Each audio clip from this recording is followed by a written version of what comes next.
আসসালামু আলাইকুম আমার প্রিয় ভাই বোনেরা।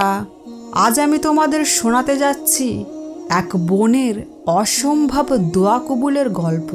কিভাবে এক বোন তার ভালোবাসার মানুষকে দোয়ার মাধ্যমে জীবন সঙ্গী হিসেবে পেয়েছে।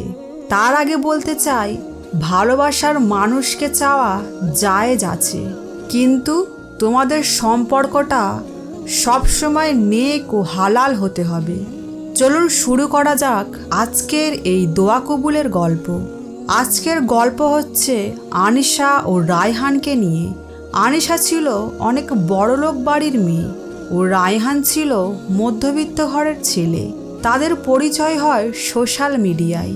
কিছুদিনের মধ্যে তাদের সম্পর্ক গভীর হয়ে ওঠে, কিন্তু হঠাৎ আনিশার পরিবার আনিশার বিয়ের কথা তোলে। কিছুদিনের মধ্যে একটা ভালো প্রস্তাবও আসে। তারপর হঠাৎ ঠিক হয় আনিশাকে ছেলেপক্ষরা দেখতে আসবে। এই কথাটা আনিশা রায়হানকে জানায়। রায়হানের মাথায় যেন আকাশ ভেঙে পড়ে। রায়হান আনিশাকে বলে তার পরিবারকে তাদের সম্পর্কের কথা বলতে, কিন্তু আনিশা তার পরিবারকে খুব ভয় পেত, তাই সে কিছুই বলতে পারল না তার পরিবারকে। হঠাৎ একদিন পাত্রপক্ষরা আনিশাকে দেখতে আসলো। তাদের পছন্দও হয়ে গেল। কিছুদিনের মধ্যেই তাদের পাকা কথা হবে। বাড়িতে সবাই খুশি, কিন্তু আনিশার চোখে পানি। তার বুকটা ফেটে যাচ্ছে। সে কি করবে কিছুই বুঝে উঠতে পারছে না। রায়হান আনিশাকে বলল, তুমি এইভাবে হেরে যাবে, আমাদের সম্পর্কটা এইভাবে শেষ করে দেবে? এই বলে রায়হান কাঁদতে থাকলো। রায়হান বলল, অন্তত একবার হলেও চেষ্টা করো। একবার তোমার পরিবারকে বলেই তো দেখো। তুমি যদি আমাদের কথা একবারও না বলো, একবারও চেষ্টা না করো, তাহলে সারা জীবন তোমার মনে একটা কষ্ট থেকেই যাবে যে বাড়িতে একবারও আমাদের কথা বললাম না। রায়হান আনিশাকে বোঝাতে থাকে। আনিশা ঠিক করে তার মাকে তাদের সম্পর্কের কথা জানাবে।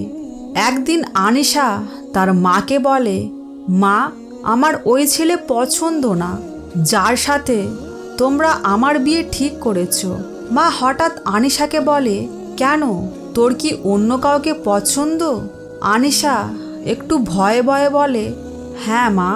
তার মা রেগে গিয়ে বলে, কি বলিস রে, তোর অন্য জায়গায় বিয়ে ঠিক হয়ে গেছে।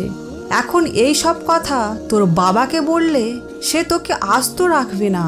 আনিশা মাকে বুঝিয়ে বলে। রায়হান খুব ভালো ছেলে, 5 ওয়াক্ত নামাজ পড়ে। সে খুব ভালো মনের মানুষ। তার ফ্যামিলিও অনেক ভালো। আনিশার মা তার বাবাকে এই বিষয় জানাতে তার বাবা খুব রেগে যায়। আনিশাকে যা ইচ্ছা তাই বলে। তিনি বলেন, আমাদের বিশ্বাসের এই প্রতিদান দিলি তুই? এটা হবার পর আনিশার বাবা রায়হানের ব্যাপারে খোঁজ নেয়। খোঁজ নিয়ে দেখে ছেলে ভালো, ফ্যামিলি ভালো, কিন্তু মধ্যবিত্ত পরিবারের। ছেলের মোটামুটি ইনকাম, তাই তার বাবা রাজি হয় না। আনিশাকে তার বাবা বলে, আমার পছন্দ না, তুই কি করবি বল? আনিশা বলল, তোমরা যেটা ভালো বুঝবে সেটাই করো। এই কথাটা শুনে আনিশার বাবা বিয়েটা কেটে দেয় যার সাথে আনিশার বিয়ের কথা হয়েছিল। এই ঘটনার পর আনিশার বাবা আনিশার সাথে 3 মাস কথা বলেনি, কিছুতেই রাজি হয়নি। তারপর আনিশা 5 ওয়াক্ত নামাজ পড়া শুরু করলো। তাহাজ্জুদের সময় কেঁদে কেঁদে সে কোরআনের এই আয়াতটি বারবার পড়তো, রব্বানা হাবলানা মিন আজওয়াজিনা অযুররিয়াতিনা কুররাতা আইয়ুনি ওয়াজআলনা লিল মুত্তাকিনা ইমামা। তাহাজ্জুদের সময় এই আয়াতটি পড়লে দ্রুত দোয়া কবুল হয়। এই আয়াতটি ফজরের নামাজের পর, আসরের পর, মাগরিবের আগের সময়, সেজদা বা শেষে দোয়ার সময় আনিশা বেশি বেশি করে পড়তে লাগলো। আর কাঁদতে কাঁদতে আল্লাহর কাছে এই বলে সে দোয়া করতে লাগলো, ইয়া আল্লাহ, আমি দুনিয়ার কাছে হেরে গেছি। আমার পরিবারের কাছেও হেরে যাচ্ছি, কিন্তু আপনার কাছে আজও আশা হারায়নি। আপনি যদি চান তাহলে আপনি অসম্ভবকেও সম্ভব করতে পারেন। আমার দোয়া কবুল করুন ইয়া খুদা। আমার বাবার মনকে শীতল করে দিন। আমি শুধু চাই সে যেন হালাল হয়ে আমার কপালে আসে। কিছুদিনের মধ্যে মিরাক্কেল ঘটল। আল্লাহ দোয়া কবুল করলো। আনিশার বাবাকে আনিশার মা বোঝাতে লাগলো, ছেলে ভালো, পরিবারও ভালো, মেনে যাও। ব্যাস, আনিশার বাবার মন পরিবর্তন হয়ে গেল। কিছুদিনের মধ্যে রায়হান ও আনিশার বিয়ে হয়ে গেল। আমার প্রিয় ভাই ও বোনেরা, তোমাদের জীবনেও অলৌকিক ঘটতে পারে যদি তোমরা এই আমলটি করো। তোমার ভালোবাসার মানুষকে হালালভাবে জীবনসঙ্গী হিসাবে পেতে পারো ইনশাআল্লাহ। যার জন্য তুমি কাঁদো তাহাজ্জুদের রাতে, সে যদি কল্যাণ হয়, আল্লাহ কখনো ফিরিয়ে দেন না। কাঁদো সেই দরজায় যেখান থেকে ফিরিয়ে দেওয়া হয় না।